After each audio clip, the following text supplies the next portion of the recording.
이제 목적 및 범의정에 들어가기 때문에 이 말씀을 드리려고 합니다. 피아노라는 말의 단어의 어원, 이탈리아어 피아노 포르테.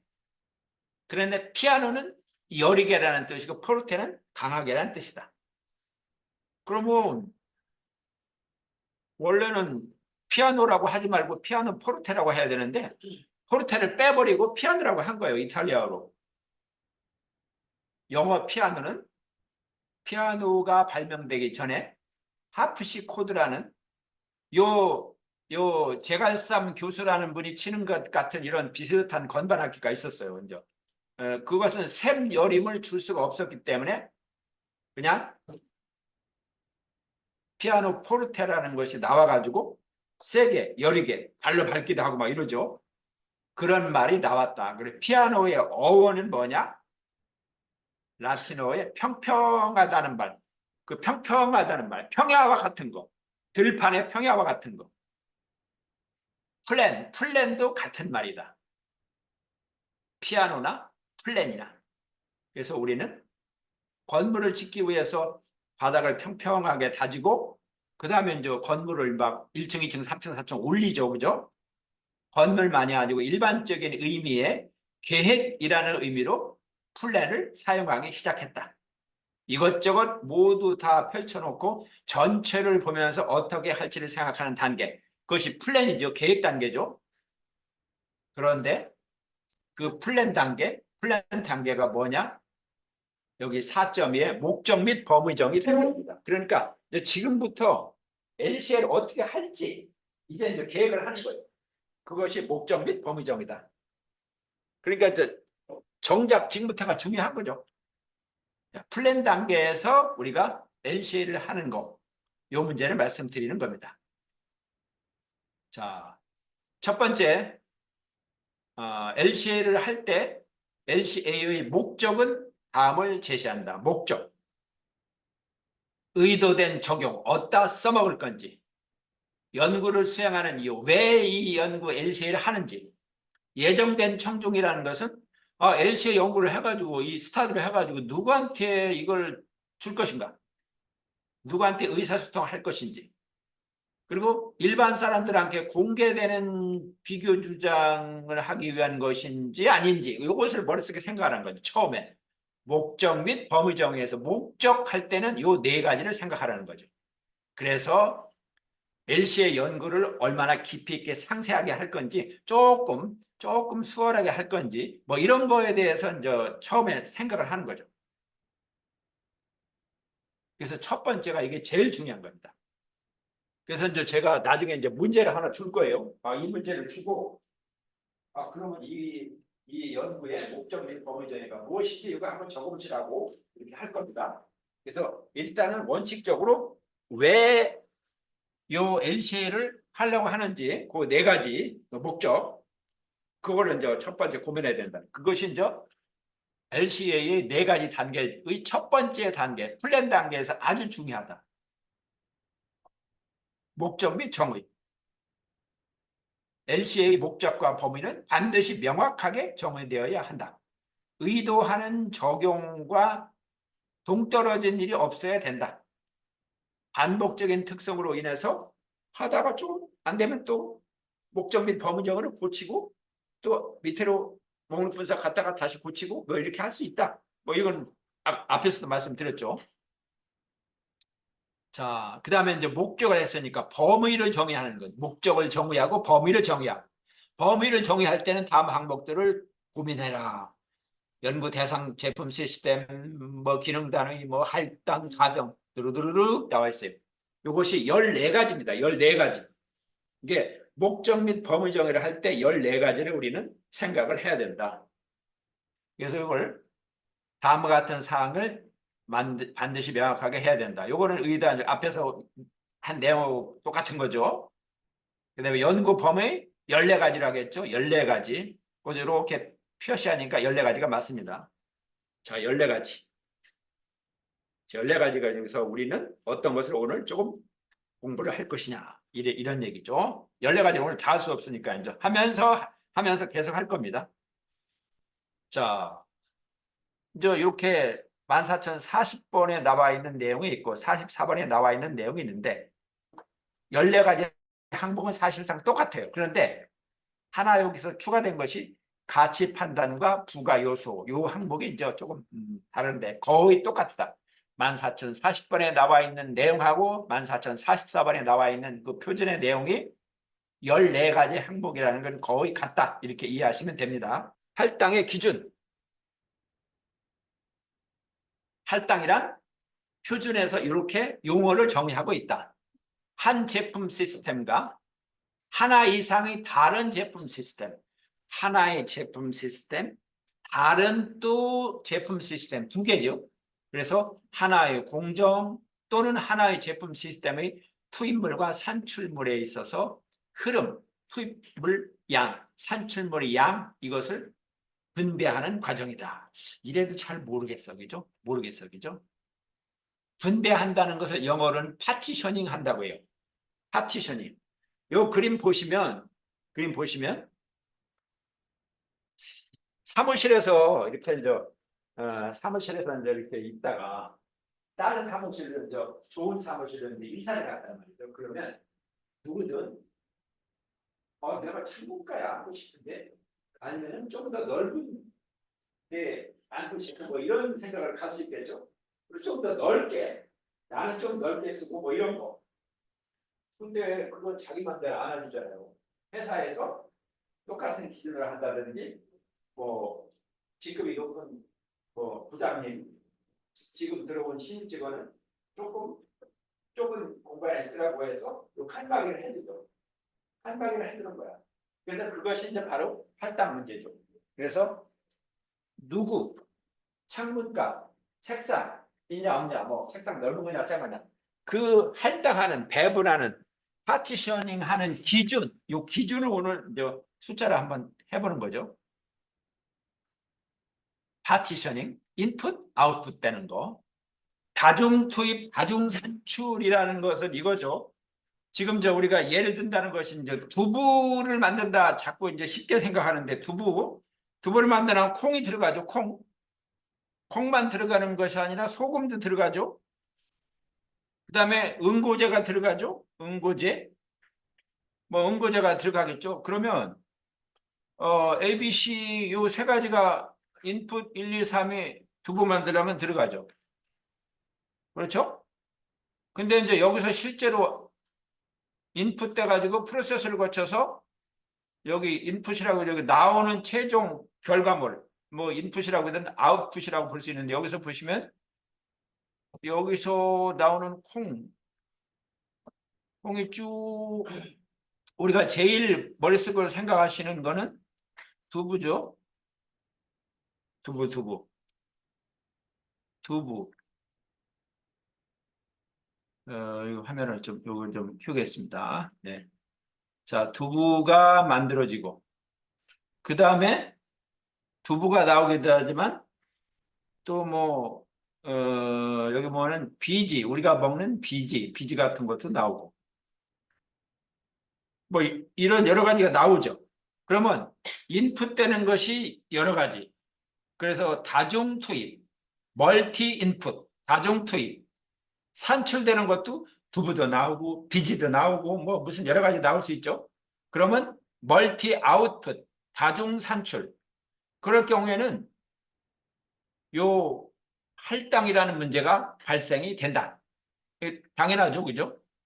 콩, 소금, 응고제 이것이 각각 다른 것이 들어가서 여러 가지가 들어가서 여러 가지가 나오니까 각각의 투입량이 얼마인지 또 산출되는 각각의 두부라든지 비지가 얼마인지 이것을 우리가 판단해야 되겠죠. 그것이 이제 멀티 인풋, 멀티 아웃풋 여기에서 할당이 발생한다 이렇게 볼 수 있겠죠. 또 하나는 여기 보시다시피 이제 요 밑에 이제 그림은 좀 요거는 예 밑에 쭉 보시면 여기는 또 열린 고리 재활용이라고 되어 있어요. 열린 고리. 그러면 여기에서 이제 예를 들어서 무슨 어떤 과정을 통해서 여기 보면은 여기 오른쪽에 보시면 말이죠. 여기 리사이클링 1번, 리사이클링 2번 이런 게 있죠. 그리고 어떤 과정에서 나온 그것이 다른 또 제품을 만드는데 재활용이 되고 또 다른 거에 재활용이 되고 그러면 이 그 루프 하나의 순환이 어떤 제조 공정의 하나만이 아니고 여기 하나만이 아니고 이쪽에서도 또 재활용되고 여기에서 재활용되죠. 그러면 재활용되는 양만큼 환경적인 문제가 이쪽으로 가버린 거니까 또 이쪽에서 온 여러 가지 재활용되는 것이 다른 제품의 그 어떤 경계로 들어가는 거니까 이거는 재활용이 되는 거니까 환경 부활을 이 왼쪽에 있는 환경 부활을 우리가 책임을 몇 개 이렇게 부담시킬 건지 아니면 이 재활용되는 이 오른쪽 걸로 할 건지 이게 또 생각을 해볼 수 있는 거죠. 그래서 결론적으로 할당이 생기는 경우는 멀티 인풋 그리고 멀티 아웃풋 그리고 여기 나와 있는 것처럼 열린 고리 재활용 시스템 이 세 군데에서 발생한다. 이것을 이제 이해하실 수 있습니다. 이 그림을 보시면요. 자, 그래서 이제 예를 들어서 조금 설명을 드리도록 하겠습니다. 자, 어떤 그 공장에서 그 이 구리를 만들어낸다. 구리를 이제 돌덩이 속에 있는 원광 속에 섞여 있는 구리 광산에서 구리 그 돌을 캐가지고 구리를 뽑아내는데 또 그 중에는 은이라든지 아연 같은 것이 뭐 많은 양은 아니지만 섞여 있어요. 일반적으로. 그러면 구리를 만들다가 은과 아연이 나온다면 이거는 뭐 부산물일 수도 있잖아요. 부산물일 수도 있고 본의 아니게 또 은 같은 것은 돈이 비싸니까 이걸 팔을 수도 있고 뭐 아연도 뭐 사용할 수도 있으니까 그러면 구리를 만드는 과정에서 나온 환경 부하를 은과 아연한테도 조금 떠넘기는 거죠. 여기 보시면 아래층에 보시면 아래 보시면 요 구리 은 아연에서 원유를 280톤을 썼고 이산화탄소가 8680톤이 배출이 됐고 일산화탄소가 4가 나왔다.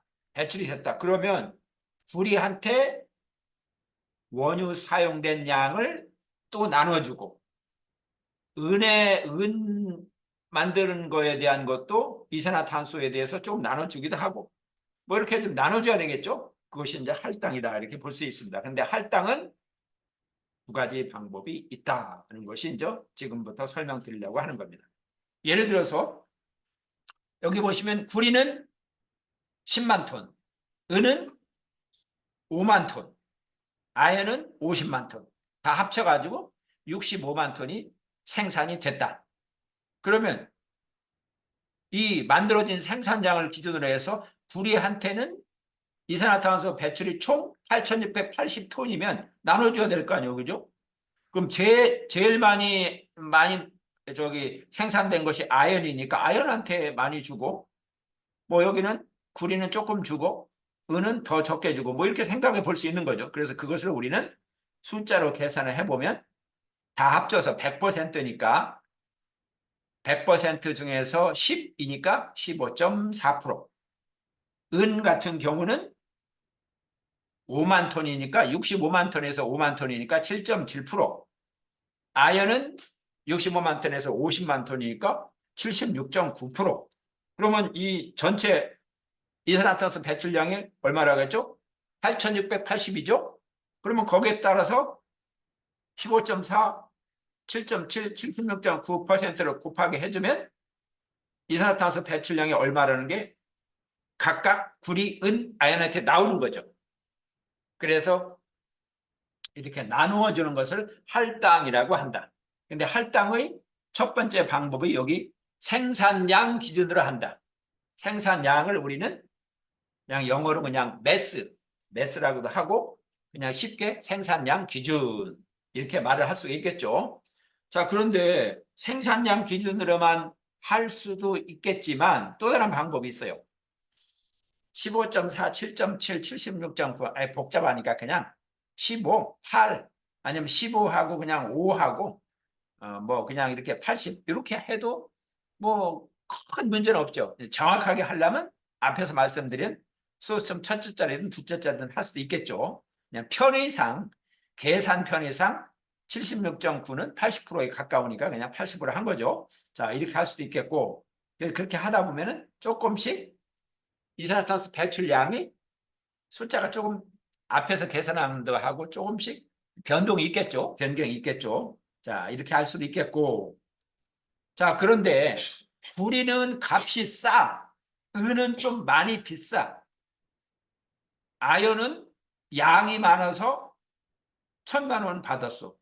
최고 많이 나온 아연이 50톤인데 아연은 좀 싸가지고 팔았지만 1,000만 원 벌었고, 은은 비싸기 때문에 5톤밖에 안 나왔는데 1,000만 원. 그러면 중량 기준, 매스 기준, 생산량 기준이 아니고 판매된 총액, 그걸 가지고 이제 이걸 할당을 할 수 있는 거죠. 이해가 되시죠? 모르시는 분 없으시겠죠? 그러면 여기서 이제 이렇게 구분을 하는 거죠.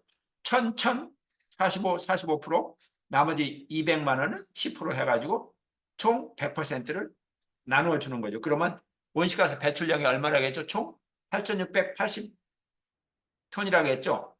그러면 이제 이렇게 뭐 여기 보면은 다 합쳐서 2,200만 원인데 풀이가 200만 원이라면 200만 원 나누기 2,200만 원 하면 0.9%니까 0.09%니까 그냥 한 10%로 해주자. 대충 이렇게 해서 10%, 45%, 45% 해서 요 할당인자의 그 자격 기준. 그러니까 이제 할당을 할 때 우리가 앞에서 피자를 나눠주는 기준처럼 어떤 기준을 가지고 이거 이제 할당을 해주는 거죠. 그래서 앞에서는 생산량 기준, 중량 기준, 매스 기준으로 하고 이번에는 판매된 총액, 경제적인 가치를 가지고 할당을 할 수도 있는 거죠. 그렇게 해서 이렇게 하게 되면 그 중량 무게 기준으로 할 때, 생산량 기준으로 할 때 하고 판매된 총액, 경제적 가치를 기준으로 할 때 하고 나오는 결과가 다르죠. 근데 우리가 생각할 때는 일반적으로 중량, 무게 기준으로 하는 게 맞을 것 같아요. 더 좋을 것 같아요. 그런데 일반적으로 또 경제적 가치를 가지고 많이 사용을 해요. 왜? 양은 많이 나왔는데 왜? 은 같은 거라든지 경제적 가치가 높다는 것은 자원이 지구상에서 많지 않다는 거죠. 희소하다는 거예요. 아주 귀중하다는 거예요. 그러면 우리는 환경 영향에 대해서 영향 평가를 할 때 영향 인자는 뭐죠? 자원수 뭐. 좀 더 귀중한 자원을 우리가 보호하고 좀 아껴야 돼. 그렇다고 생각하면 경제적 가치를 가지고 판단하는 것도 좋겠다. 이런 생각을 해볼 수 있는 거죠. 그래서 중량, 무게 기준, 생산량 기준도 있고 판매된 총액, 경제적 가치 기준도 있고 두 가지를 가지고 하는데 경제적 가치를 하는 것도 의미가 있다. 왜? 자원 소비라는 차원에서, 자원 소모라는 차원에서 이런 말씀을 드립니다. 뭐 요즘 두부도 계속 값이 오르잖아요. 이게 조금 뭐 작년 재작년 건데 두부 가격도 오르니까 이 콩 가지고 콩비지 뭐 이런 찌개도 만드는데 하여튼 가격 문제가 말씀드리는 것처럼 이 중요하다. 그걸 가지고 할당을 할 수도 있다.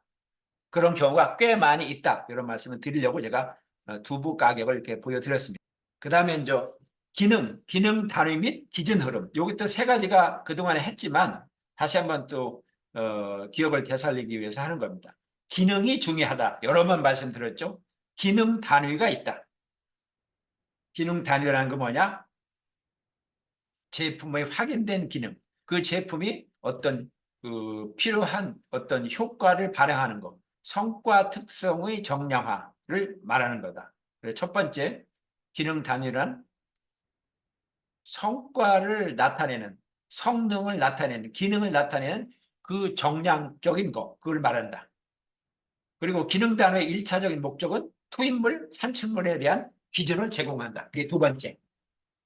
세 번째, LCA 결과의 비교 가능성은 여러 시스템을 평가할 때 역시 공통된 기준에 의거해서 행해짐을 보장하기 위해서 기능 단위를 우리가 잘 보는 것이 중요하다. 이 세 가지 내용을 기억하시면 되겠습니다. 기능 단위가 갖고 있는 세 가지 내용. 그 다음에 이제 의도된 기능을 이행하기 위해서는 제품 시스템의 기준 흐름이라는 것을 또 우리가 생각하라 이렇게 돼 있어요. 자, 이것은 이제 문제를 앞에서 이제 제가 낸 것처럼 이것을 내드리고 이것을 이제 뭐 언제까지 제출하라는 것이 아니고 같이 풀어볼 겁니다. 우리가 손을 이제 화장실 갔다 와가지고 손을 이렇게 이제 말리잖아요. 건조시킬 때 화장지를 이렇게 휴지를 써가지고 이렇게 하는 경우도 있고 아니면 바람 나오는 걸 가지고 이렇게 손을 말릴 수도 있죠. 이게 휴지를 우리가 화장지를 썼을 경우에도 화장지 만드는 데 들어가는 환경적인 영향이 발생한 거고 바람에 쑥 두루두루 바람이 막 슉 나오게 하는 경우는 바람 나오게 할 때 그 바람 나오게 하는 거 돌아가는 어떤 선풍기 같은 그 기능 팬 거기도 전기를 쓰니까 전기에 대한 그 제조 과정에서 또 환경 부하가 생겼겠죠. 그러면 과연 종이 타올과 공기 건조기를 써서 우리가 손을 말릴 때 어떤 것이 환경적으로 좋을까 이걸 판단해 볼 수 있는 거죠. 그럴 때는 우리는 기능, 기준 흐름, 기능 단위를 어떻게 정할 거냐 이것을 예를 가지고 이제 설명을 해드리면 더 좋겠죠. 그죠? 손을 건조시키는 기능에 관하여 종이 타올과 공기 건조기를 우리가 비교해서 연구해 본다. 선택된 기능 단위는 두 가지 시스템에 있어서 두 가지 시스템이란 뭐죠? 종이 타올 쓰는 거, 공기 건조기 쓰는 거. 동일한 수의 건조된 손. 이게 손이 우리가 보통 두 개잖아요. 그럼 손 두 개를 말리는 거 이렇게 볼 수 있겠죠? 그래서 거기에 대해서 예를 들자면 한 쌍의 손을 건조시키는 데 필요한 종이의 평균 질량과 종이도 뭐 화장지도 좀 두꺼운 것도 있을 수 있겠고 얇은 것도 있을 수 있겠고 또 뭐 넓은 종이도 있을 수 있겠고 좀 종이가 그 화장지가 좀 좁은 작은 것도 있겠죠. 그리고 가열 공기의 평균 부피 뭐 이런 것도 우리가 판단을 하는 거죠. 그래서 기준 흐름에 근거해서 투입물과 산출물의 목록을 작성할 수 있을 것이다. 이제 왜? 이제 우리가 이제 목적 및 법무정의에서 기능 단위 기준 흐름을 정하면 두 번째 단계가 뭐죠? 목록 분석이니까 거기서 데이터 수집을 해야 되니까 목록 작성을 하기 위해서 처음에 이제 기능 단위 기준 흐름을 우리가 이제 정확하게 알고 넘어가기 위한 거죠. 종이 타월의 경우에는 소비된 종이에 관계될 것이고 공기 건조기의 경우에는 손을 건조시키는 데 필요한 공기의 양 이걸 가지고 이제 우리가 판단을 한다는 거죠. 자, 그 다음에 이제 정규화라는 것이 있어요. 정규화. 기능과 기능 단위에서 정규화 될 수 있는 기준. 이것은 조금 설명드리고 이해하시기가 어려우실 수 있는데 정규화도 어쨌든 기능 단위는 반드시 명확하게 정의되어야 한다. 해서 일반적으로 정규화 말할 때 이제 쉽게 우리가 만약 이해하시라고 이렇게 생각을 하시면 됩니다. 예를 들어서 뒤에 설명을 드리겠습니다만 산술적 관점에서의 기준 명확하게 정규화가 정의되어야 한다. 알기 쉽게 비교하기 쉽게 다시 정리를 해본다. 어떤 기준을 가지고 예를 들어서 오늘 우리가 이제 수강자가 11명이다 할 때는 4학년이 몇 명이야? 3학년이 몇 명이냐? 2학년으로 이렇게 정리해 보면 뭔가 좀 더 명확하게 드러나 볼 수가 있겠죠. 또 다른 기준. 우리 동국대학교 학생이 전체가 뭐 몇 명인데 2학년은 몇 명? 그 중에서 2학년 중에서 2학년이 총 몇 명인데 이번에 요 수업을 듣는 예를 들어서 뭐 11명이든 뭐 50 몇 명이든 요 인원이 몇 명, 총 몇 명에서 몇 명 정도 되는지 이것을 한번 비교를 해보는 거죠. 전체 기준 대비. 그래서 예를 들어서 뭐 수강자가 11명이면 우리 식품산업관리학과도 있을 수 있고 다른 과 계신 분도 있을 수 있겠고 그래서 그걸 가지고 한번 정리를 다시 해보는 거죠. 이것이 이제 정규화의 그 원래 본연의 그 원래 의미죠. 그래서 이제 기능 단위와 관련돼서 명확하게 정의되어야 된다. 다음에 측정 가능해야 되는데 이것은 또 다른 예를 가지고 설명을 드리겠습니다. 이제 정규화를 너무 복잡하게 설명드리면 금방 이해하기 어려우실 것 같아서 이렇게 말씀드립니다. 그래서 두 번째 이게 문단을 보면은 어떤 추가적 기능이 기능 단위를 비교하는데 고려되지 않는다면 누락된 사실을 반드시 설명하고 그것을 기록을 해둬라 이렇게 되어 있습니다. 이것도 이제 예를 들어 설명드려야 되는데 이제 일단은 표준에 있는 내용을 이렇게 그 먼저 제시를 해드리겠습니다. 자, 그래서 지금 말씀드린 기능 단위 기준 흐름을 좀 더 명쾌하게 보여드리기 위해서 이렇게 다시 볼 수 있겠습니다. 기능, 제품이 제공하고 의도하는 기능 단위, 사용자가 정의된 기능을 정량적으로 나타내는 단위. 그래서 제품 시스템에서 생산된 제품의 기능적인 성능을 표현한다. 투입, 산출과 관련된 기준을 제공한다. 기준 흐름, 기능을 수행하는 데 필요한 제품의 총량. 이것만 가지고도 기능 단위는 조금 이해가 되시는 것 같은데 기준 흐름은 조금 잘 이해가 안 될 수도 있죠. 그래서 다시 한번 조금 더 예를 드립니다.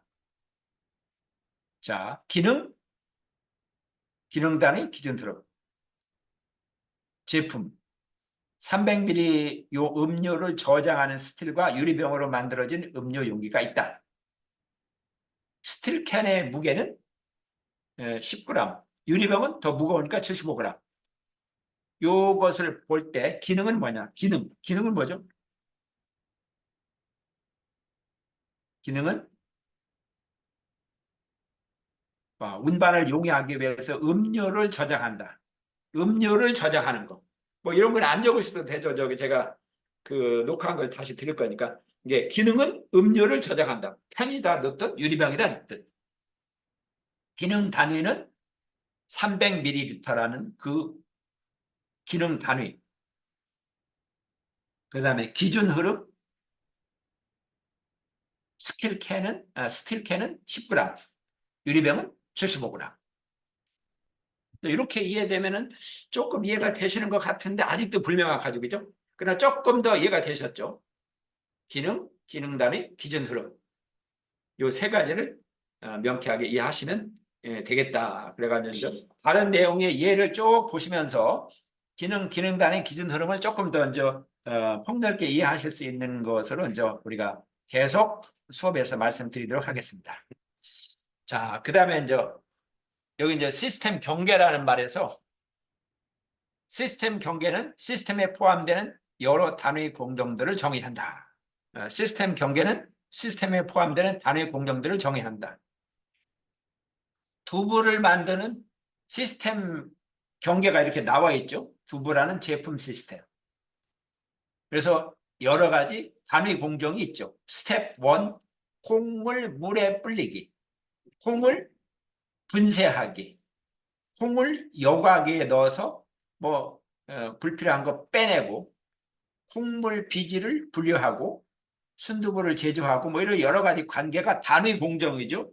그래서 전체 공정도에서 시스템 경계는 시스템에 포함되는 단위 공정들을 다 합쳐서 정의한 거다. 그런데 여기서 제일 중요한 건 질량 기여 규칙이라는 게 있죠. 질량 기여 규칙. 어떤 단위 공정을 제품 시스템에서 포함시킬 건지 말 건지. 예를 들어서요. 우리가 자동차를 만들 때 자동차에 들어가는 부품이 뭐 한 2만 개, 3만 개 부품이 되죠. 그러면 우리가 LCA를 수행하는데 2만 개, 3만 개를 다 넣어가지고 그걸 데이터 하려면 너무 힘들어요. 그럼 자동차를 무게를 놓고 보면 예를 들어서 뭐 한 3톤 정도 들어간다. 그럼 3톤 정도의 자동차 무게 중에서 제일 무거운 게 무엇이지? 그러면 자동차의 그 외부 어떤 기본 틀, 뭐 철로 된 기본 틀, 그거 제일 무겁다. 그러면 예를 들어서 3톤이면 3,000kg이니까 한 2kg 정도 된다. 그러면 먼저 저 자동차의 큰 프레임 2kg을 적어놓고 그 다음에 무거운 게 뭐지? 예를 들어서 보면 엔진이 무거운 거 같아요. 엔진 또 무겁고 이게 무거운 걸로 해서 쭉 해보면은 합치다 보면은 그 무게 기준, 중량 기준, 질량 기준으로 하다 보면 그것이 95%, 99% 전체 차량 전체 무게의 95%까지 가는 경우가 있죠. 그 다음에 나머지는 뭐 조금씩이야. 우리가 이제 자동차에 보면 뭐 시트 같은 거 있잖아요. 예. 그리고 자동차 바닥에 이제 이 수동차 바닥에 이렇게 먼지 털이 같은 거 가벼운 거 있잖아요. 조금씩 그런 것은 얼마 안 돼. 그래서 어떤 것은 중요하고 많이 들어가는 것을 포함시키고 별로 안 들어가는 것은 우리가 빼버리는 거예요. 그래서 그것이 질량 기여규칙이라는 거예요. 그래서 많이 들어가는 것은 꼭 하고 적게 들어가는 것은 빼고. 근데 이제 일반적으로 이제 질량, 무게를 가지고 한다 해서 질량 기여 규칙입니다. 그래서 질량 기여 규칙을 그렇게 이해하시면 됩니다. LC의 의미를 생각해 본다면 이상적으로는 다 포함시켜야 되지만 모든 공정이 여기 모든 공정이 포함되어야 하지만 그렇게 할 수가 없는 거죠. 왜? 그걸 다 하려면 시간이 너무 오래 걸리는 거예요. 그래서 우리는 여기 질량 기여 규칙이라는 걸 가지고 90% 포함시킬 건지 95%를 포함시킬 건지 99%를 포함시킬 건지 이걸 가지고 우리가 판단을 한다. 그것을 질량 기여 규칙이라고 하는데 그것을 영어로 말해서 컷업 시킨다고 말을 한다. 컷업 기준이 뭐냐? 우리는 95%를 했어. 우리는 좀 더 많이 하기 위해서 99% 했어. 이렇게 할 때 우리는 제외 기준, 그 컷업 기준을 가지고 판단한다. 그러니까 90%, 95%, 99%를 포함시키다 보면요. 나머지 아주 작은 거, 적은 양은 수백 개, 수천 개가 돼도 자동차에는 있더라도 그건 포함 안 시켜도 돼. 빼버려. 그러니까 LCA가 되게 어려운 줄 알았는데 그래도 컷업 기준이 있어서 시간과 비용이 좀 덜 들 수 있겠구나 이런 생각이 들 수 있는 거죠. 그래서 우리는 시스템 경계에서 여러 단위 공정들 여기 단위 공정들이 있다고 했지만 여기서 단위 공정들을 정의하고 어떤 것은 뺄 건지 어떤 것은 포함시킬 건지 그 제외 기준을 가지고 판단을 한다. 그것도 중요하다는 거죠. 그래서 지금 말씀드린 이러한 제외 기준, 질량 기여 규칙 이런 내용은 우리가 앞에서 살펴보신 것처럼 다시 돌아간다면요.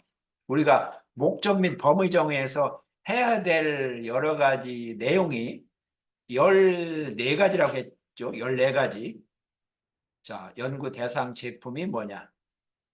비교를 한다면 그 기능이 뭐냐? 기능 단위가 뭐냐? 할당도 얘기했죠.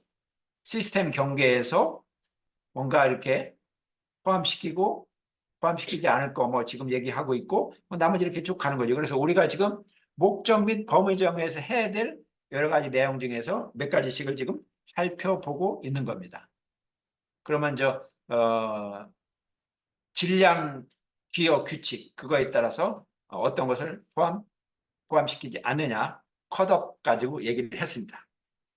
그리고 시스템 경계를 또 설정할 때는 몇몇 전과정 단계와 단위 공정 및 흐름을 고려하라.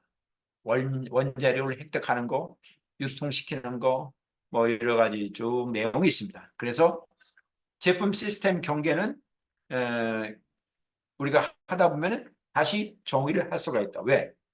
우리는 LCA가 반복적 그 과정을 이라는 특성을 가지고 있기 때문에. 자, 그래서 이렇게 이제 우리가 시스템 경계에서 해야 되는 내용이 제외 기준도 있고 질량 기여 규칙도 있고 이제 그렇게 해서 쭉 5.2.3 나갑니다. 이게 쭉 하나씩 나가는 거죠. 자, 그래서 부부를 만드는 그 공정도, 공정 흐름도 PFD 이것을 어디나 다 우리가 LCA를 수행할 때 이 공정도가 필요하다. 투입물과 여기죠. 투입물과 산출물은 연구 과정에서 추가로 데이터를 수집한 후 보다 충분히 파악되어야 하며 민감도 분석의 대상이 된다. 데이터에 여기서 민감도 분석이라는 것은 조금 데이터가 숫자가 조금 변경되는데 엄청나게 큰 결과가 나타난다. 조금 변화했는데도 엄청난 변화가 안 나타나는 것이 일반적인데 조금 어떤 숫자가 변화되면 결과가 크게 변화되는 거. 이것은 좀 이상하잖아요. 그죠? 그런 분석을 해보라는 거죠. 후인물과 산출물에 대한 데이터가 숫자가 조금 변했는데 그 결과에 대한 미치는 영향이 너무 크게 변한다. 이거는 너무 민감한 거니까 그 데이터가 잘못된 데이터도 있을 수 있으니까 그거에 대한 우리가 판단을 하는 거죠. 그래서 요거 처음에 민감도 분석의 대상이 되는지 이것도 우리가 처음에 목적 및 범위 정의에서 이렇게 이제 고민해야 될 사항 중에 하나다. 민감도 검사가 무엇이냐? 요거에 대해서 이제 이렇게 정의가 나와 있습니다. 우리 표준에. 근데 이런 내용 가지고도 금방 이해가 안 되시죠? 그래서 우리가 이제 수업하는 도중에 어떤 숫자의 예를 드리고 민감도 분석을 해보니까 이게 데이터가 문제가 있구나. 요것을 한번 실제로 이제 저기 확인하실 수 있도록 할 겁니다. 그러니까 민감도 분석이라는 게 또 중요하다. 이렇게 볼 수가 있겠습니다. 각각의 가정 변수들이 결과 변수에 미치는 영향 정도를 알게 해주는 분석. 또 한번 말씀드리면 저희 집 근처에 예전에 김밥이 1,500원 하다가 지금 2,000원 하다가 2,500원, 지금 3,000원으로 올랐어요. 3,000원 올라도 괜찮아. 근데 만약에 김밥이 한 10,000원으로 올랐다. 그러면 김밥 사 먹으러 가겠어요? 안 사죠. 매출은 오르겠어요? 매출이 오를까요? 10,000원, 김밥 한 줄에 10,000원 한다면 많이 안 사가면 매출도 안 오겠죠. 그러니까 이 가정 변수, 인풋 때는 그 숫자가 결과 변수에 어떻게 영향을 미치느냐. 어느 한 순간은 완전하게 이상하게 바뀐다면은 그 데이터가 조금 문제가 있는지를 한번 파악해 보라는 얘기죠. 그게 바로 이제 민감도 분석이다. 이렇게 이해하시면 되지 않을까 생각합니다. 자, 시스템 경계. 단위 공정들과 상호관계를 표현한 공정 흐름도를 사용해서 시스템을 이렇게 이제 파악하고 기술한다. 그래서 우리가 말씀드렸지만 LCL을 수행할 때는 다 전체 공정도를 가지고 있어야 된다. 그래서 회사가 가지고 이 제품을 만드는데 어떤 공정도를 가지고 만드세요? 그러면 회사 다 가지고 있죠. 그죠? 그래서 거기에 보면은 원료 물질, 중간 제품 들어오는 거, 단위 공정의 일부로서 발생하는 어떤 변형과 조작의 특성, 중간 제품, 최종 제품의 종착지로서의 단위 공정의 종료점, 뭐 이러한 등등등 내용, 공정 흐름들을 보고 우리가 판단을 한다. 그러니까 어느 한 제품을 만들 때는 주된 공정이 있고 이제 주변에 우리가 두부를 만들듯이 뭐 음고제도 들어가고 뭐 여러 가지 부가적인 기능이 그 메인 기능에 이제 계속 이렇게 옆으로 이제 추가로 이제 투입되는 거죠. 그러한 전체 공정 흐름들을 우리가 보고 판단한다. 물질 투입물, 에너지 투입물. 물질 투입물은 뭐 우리가 원료를 얼마 사용했든지 거기에 대한 그 데이터죠. 그것은 우리가 환경 담당하는 부서에서 알 수도 있겠지만 그 구매 부서, 자재 부서에서 이번에 두부를 만드는 데 있어서 구매 부서에서 콩을 우리 두부 공장에서 A 공장은 콩을 뭐 3만 톤 구입했다.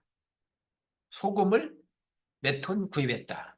응고제를 얼마만 구입했다. 이게 나오죠. 이게 투입물을 파악한다.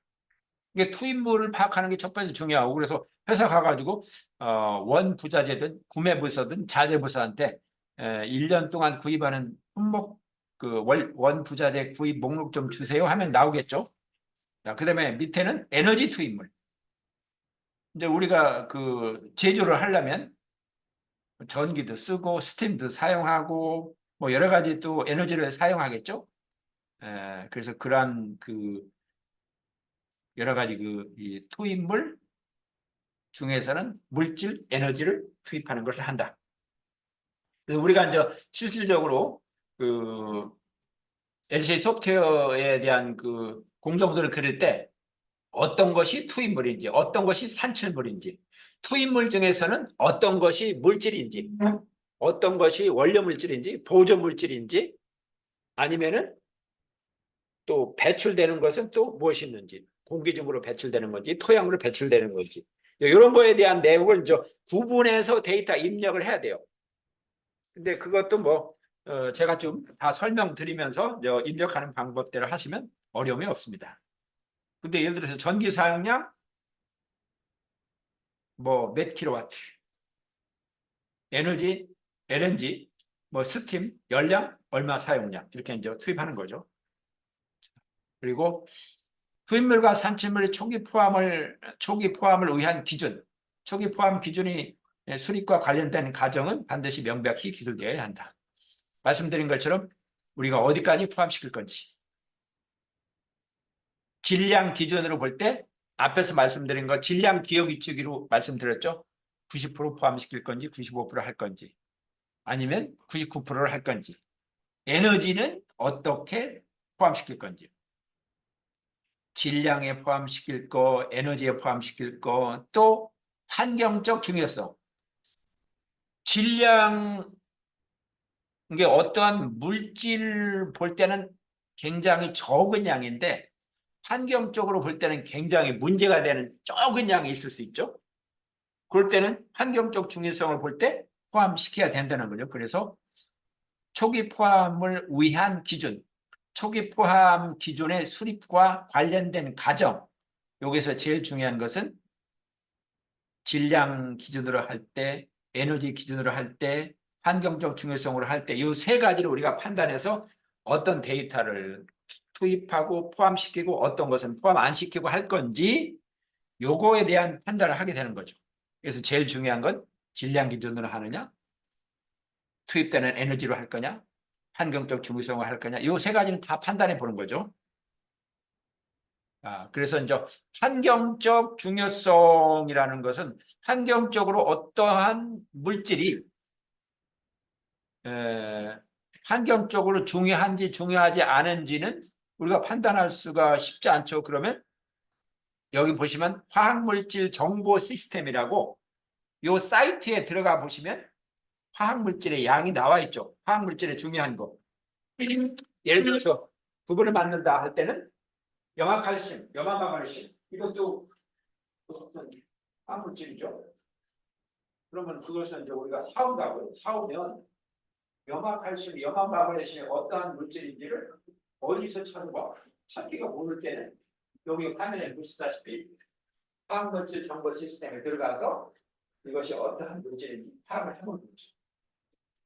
그래서 환경적 중요성이라는 것을 우리가 염두에 둘 때는 이와 같은 사이트 NCIS 화학물질 정보 시스템에 들어가서 찾아보면 도움이 된다 이 말씀을 드리는 거죠. 그 다음에 이제 시스템 경계에서 할 일이 많죠. 공개 비교 주장을 하는 경우에는 투입물과 산출물 데이터의 최종 민감도 분석은 질량, 에너지, 환경적 중요성 이 세 가지를 포함해라. 뭐 그렇게 맞을 것 같아. 그러나 이제 이것도 맞을 것 같은데 왜 이 얘기를 하는지는 아직 좀 더 느낌을 가지시려면 또 나중에 이제 예를 가지고 설명드리겠습니다. 그래서 비교 주장을 할 때는 민감도 분석을 하는데 질량, 에너지, 환경적 중요성 그것을 다 포함하라. 이 의미만 잠깐 기억하시면 되겠습니다. 그 다음에 이제 또 LCIA 방법론과 영향의 종류. 지금은 우리는 첫 번째 단계인 목적 및 범위 정의, 즉 LCA 수행을 위해서 플랜 단계에 있는 거죠. 플랜 단계에서는 14가지를 고민한다. 14가지 중에서 LCIA 방법론과 영향의 종류라는 것이 또 14가지 중에 하나가 있다. 그게 뭐냐? 전 과정 영향평가를 할 때 영향평가를 하는 방법론을 우리가 어떤 것을 쓸 건지, 영향의 종류를 무엇을 할 건지 이것을 우리가 여기서 처음에 정하라는 거죠. 여기 보시면 LCA 연구에 포함되는 여기 영향범주라는 게 있죠. 영향범주. 영향범주는 뭐죠? 지구온난화니 오존층 파괴니 산성화니 그것을 다 할 건지 아니면은 영향범주 중에서 우리는 지구온난화만 할 건지 이걸 정해야 되는 거죠. 범주 지표 뭐 알 것 같은데 좀 아직은 생소하죠. 특성화 모델 뭐 이런 걸 결정을 하라. 어디에서? 목적 및 범위 정의를 할 때 정하라는 거죠. 범주 지표 특성화 모델의 선택은 연구의 목적과 반드시 일치하게 해라. 요거는 맞는 말 같은데 조금 이해가 어렵죠. 그래서 요거에 대한 설명을 조금 더 드리겠습니다. 그래서 4.4.2.2에 기술된 내용을 고려하라. 그래서 뭐 영향, 범주 지표 특성화 모델 요 내용을 언급하는 거죠. 자, 세 가지 용어에 대해서는 계속 우리가 이제 반복해서 말씀드릴 겁니다. 영향 범주는 지금 우리가 그동안 수업하면서 말씀을 많이 들었죠. 자원소모, 지구온난화, 오존 집박의 산성화, 부영향화, 광화학 산화물 형성, 범주 지표, 특성화 모델, 요거에 대해서는 조금 더 이제 생소한 개념이죠. 네, 그래서 그거는 뒤에서 설명을 또 드릴 겁니다. 그래서 할 것이 조금씩 플랜 단계에서 목적 및 범위 단계에서 할 일이 굉장히 많다. 그게 14가지나 된다. 이렇게만 이해하시고 중간중간에 요것도 이제 어떤 게 영향범주야, 범주 지표야, 범주 지표가 뭐야, 또 특성화 모델이 뭐야, 요것은 뒤에서 이제 또 설명을 이어질 겁니다. 자, 그 다음에 데이터 품질 요구사항. 데이터의 품질이 불량하다. 데이터가 나쁘다. 안 좋죠. 데이터 품질, 데이터 퀄리티 여기 보시면 오래된 데이터가 안 좋죠. 2020년 데이터가 더 좋겠죠. 2006년 데이터보다는. 한국 데이터가 더 좋겠죠. 멕시코 데이터는 우리 한국 사정하고는 잘 안 맞으니까. 기술적으로 볼 때도 보일러가 가스 보일러인지 벙커시 보일러인지 여러 가지 그 기술적으로도 다르죠. 같은 보일러라도 어떤 그 보일러의 그 연료를 쓰느냐에 따라서 들리고 같은 가스 보일러라도 뭐 우리가 말하는 그 뭐 경동 또 뭐 귀뚜라미 보일러 이거에 따라서 또 다르죠. 그러니까 우리가 기술적인 면에서 우리가 고민을 해가지고 판단을 해야 된다. 그래서 이제 시간적, 장소적, 기술적 그리고 이제 측정한 데이터느냐 아니면은 계산한 데이터느냐 아니면은 추정한 데이터냐 이것은 그동안 여러 번 말씀드렸죠. 그래서 이 데이터의 그 품질도 시간적, 장소적, 기술적 측정하는 거냐 계산하는 거냐 추정하는 거냐 등등등 여러 가지 요인으로 우리가 판단해 볼 때 데이터의 퀄리티가 좋은 것을 우리가 계속 찾으려고 노력을 하죠. 그러면 지금 2024년도니까 올해는 시간적으로는 작년 데이터가 좀 없다면 그러니까 2024년도에 우리가 LCA를 수행하면서 2023년도 데이터를 사용해서 하려고 하니까 2023년도 데이터가 잘 준비를 안 했어요. 그러면 올해는 좀 부족하지만 2023년도까지 걸 하고 내년도 2025년도에 또 할 때는 2024년도 데이터를 잘 준비해서 하는 거죠. 그러면 더 정확하게 되겠죠. 오래된 데이터보다 최신 데이터. 우리 한국의 데이터, 우리 회사의 데이터가 없는데 우리 회사의 데이터보다 유사한 회사의 데이터를 그래도 갖다 쓰는 게 좋겠죠. 그래서 기술적, 장소적, 시간적, 측정한 데이터냐, 계산한 데이터냐, 수정한 데이터. 그래서 만약에 이제 이번에 우리 회사에서 측정한 데이터가 없다면 계산한 데이터를 쓰고 내년에는 측정한 데이터를 쓴다. 이렇게 하면 더 좋겠죠. 그래서 데이터의 품질 요구 사항도 지속적으로 우리가 업그레이드 시키려고 노력을 해야 된다. 이런 생각을 당연히 가질 수 있는 거죠. 데이터의 종류와 출처할 때 측정, 계산, 추정. 측정, 계산, 추정. 이것이 어떤 것은 지난번에 좀 설명을 드렸었죠. 그런데 이제 조금 더 명쾌하게 또 이해를 또 드린다면은 다음이든 다다음 시간에 또 한번 구체적인 내용을 가지고 이제 설명을 드리도록 하겠습니다. 측정, 계산, 추정, 데이터가 측정하는 게 제일 좋다. 이건 당연한 말씀이죠. 그죠? 그 다음에 투입물은 광물 자원의 사용을 포함하지만 뭐 이것만 한정하지는 않는다. 재활용. 대기오염 물질의 일부로서 이런 것이 있는데 뭐 여러 가지 종류가 있다. 뭐 이렇게 볼 수가 있겠습니다. 데이터의 종류와 출처, 그리고 데이터의 퀄리티, 품질 요구사항, 이것을 중요한 또 목적 및 법무 정의에서 우리가 결정해야 될 사항 중에 하나라고 볼 수 있겠습니다. BOD, COD는 우리가 많이 이해를 하셔야 된다. 이 뜻이 무슨 의미라는 것, 이 뜻이 무슨 의미라는 것을 알고 계셔야 된다. BOD, COD 그거에 대해서 문제를 조금 보도록 하겠습니다. 나중에 이 자료 다 공유를 할게요. 근데 너무 자료가 많아가지고 파워포인트 드리기가 너무 많아가지고 이제 했거든요. 그래서 이런 몇 가지 핵심적인 내용만 정리를. BOD를 바르게 설명한 것, 생물학적 산소요구량, 화학적 COD, 오염도, 용존산소량 DO. 그러니까요. 나번 BOD란 물 중에 오염원이 물질이 생물학적으로 산화되는 데 수배된 산소량을 나타낸 것이다. 그러니까 유기물이 많으면 유기물들이 산소를 호구하잖아요. 산소를 이렇게 소비하잖아요. 그죠? 그게 문제되는 거죠. 위생하수의 기준으로 오는 것. 이런 것까지는 기억하실 필요는 없는 것 같아요. 위생하수.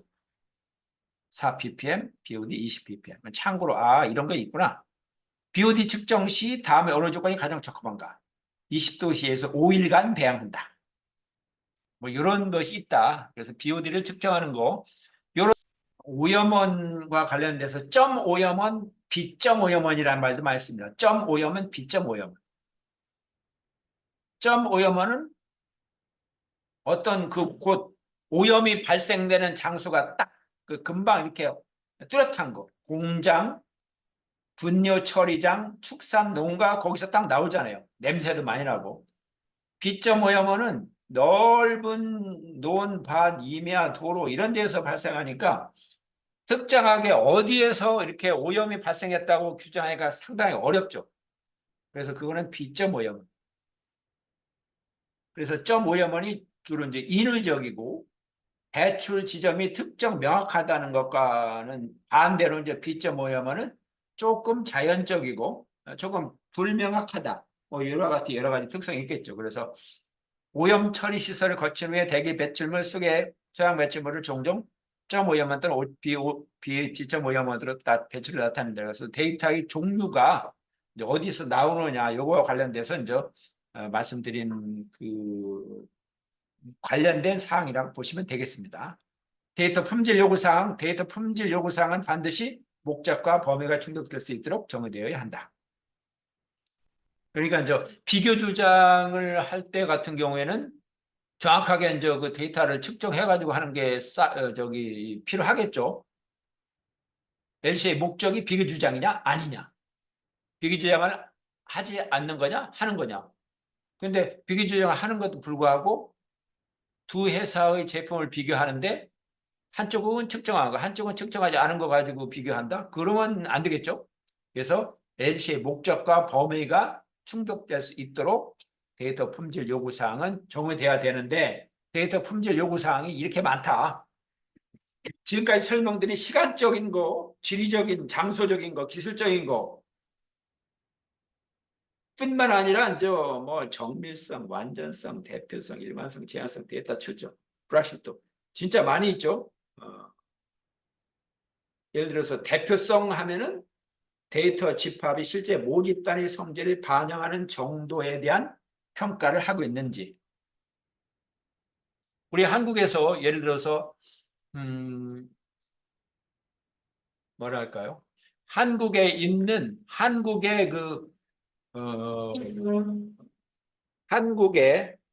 한국 사람이 먹는 상수도 상수도, 그러니까 우리 집에서 먹는 수돗물. 수돗물의 어떤 그 이 환경적인 부하를 판단할 때 한강물하고 뭐 낙동강물하고 또 이 금강물하고 이 물이 똑같지는 않죠. 그런데 예를 들어서 이제 한강물 수계에 대한 한강물 수질 검사한 그 수치가 한국적으로 나와요. 데이터에 우리 LCA 데이터가 나오는데 한강물에 대한 이제 분석 평가를 할 때 뭐 여러 군데에서 물을 채취해가지고 분석을 하죠.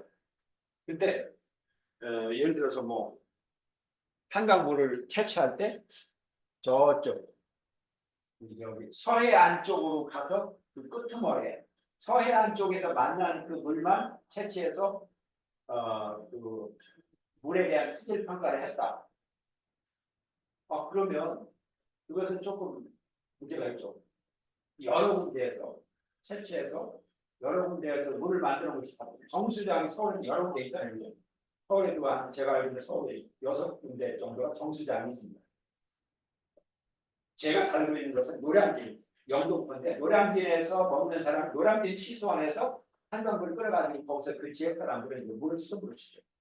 근데 저쪽 저기 롯데 잠실월드 있는데 그 위쪽은 또 거기서 정수해가지고 또 그쪽 수비들을 줘요. 그러니까 물 처리하는 것이 서울에 6군데가 있는데 6군데를 해가지고 조사해가지고 평균을 내야 되는데 그 중에서 한 군데만 가지고 한다. 그건 안 되죠. 그걸로 대표성입니다. 대표성.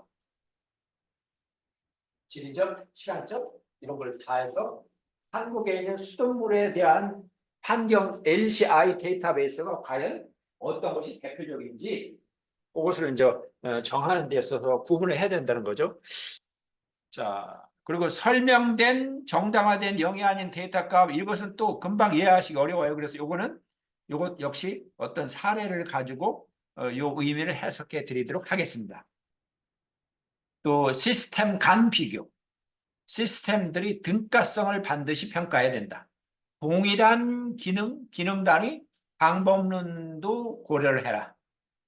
그래서 이제 방법론 중에는 성능이라는 게 기능이죠. 시스템 경기 데이터 품질 할당 절차, 투입물 산출물의 평가에 대한 기준, 영향평가 이런 내용을 가지고 시스템 간 비교를 해야 된다. 자, 이건 영향평가 할 때 또 더 추가로 드리겠습니다. 정밀 검토의 유효사항 이제 끝났네요. 정밀 검토라고 하는 것은 이제 우리가 LCL 수행하고 나서 누군가는 이제 확인해 주는 거죠. 제가 LCL 수행했다 하면은 잘했네, 잘못했네, 누가 어떤 제3자가 평가를 하는 겁니다. 정밀 검토, 크리티컬 리뷰라고 하는데 정밀 검토를 해야 되는지 필요하다면 어떻게 수행할 것인지 정밀 검토 유형도 있어요.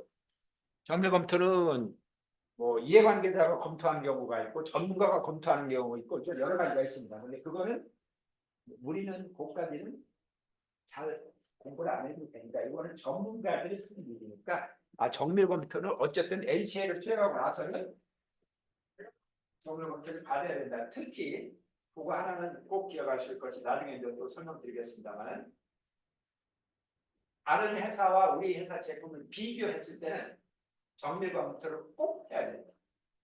다른 경우는 정밀 검토를 자기 회사 옆 사람이 해줘도 되는데 다른 회사 제품과 우리 제품을 비교했을 때는 우리 회사 사람이 아닌 다른 회사 사람, 전문가가 정밀 검토를 해야 된다. 뭐 그런 내용이 있습니다. 어쨌든 그런 정밀 검토가 있다. 정밀 검토 유형이 있다. 그런 생각을 하면 됩니다. 정밀 검토는 뭐 정거당 평가에 나와 있는 원칙, 기준, 요건과 일관성이 있느냐. 그러니까 우리가 지금 하는 수업 14,040번, 44번 그 내용을 가지고 정밀 검토를 하는 거죠.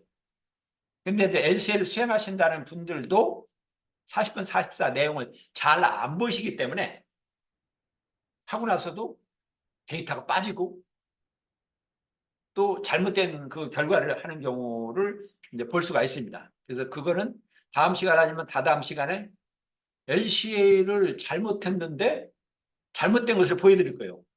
그러면 이제 여러분들께서 이게 잘못됐다는 것이 확실히 있구나 이런 것을 아시게 될 겁니다. 그러고 오늘 이제 요걸로 이제 끝입니다.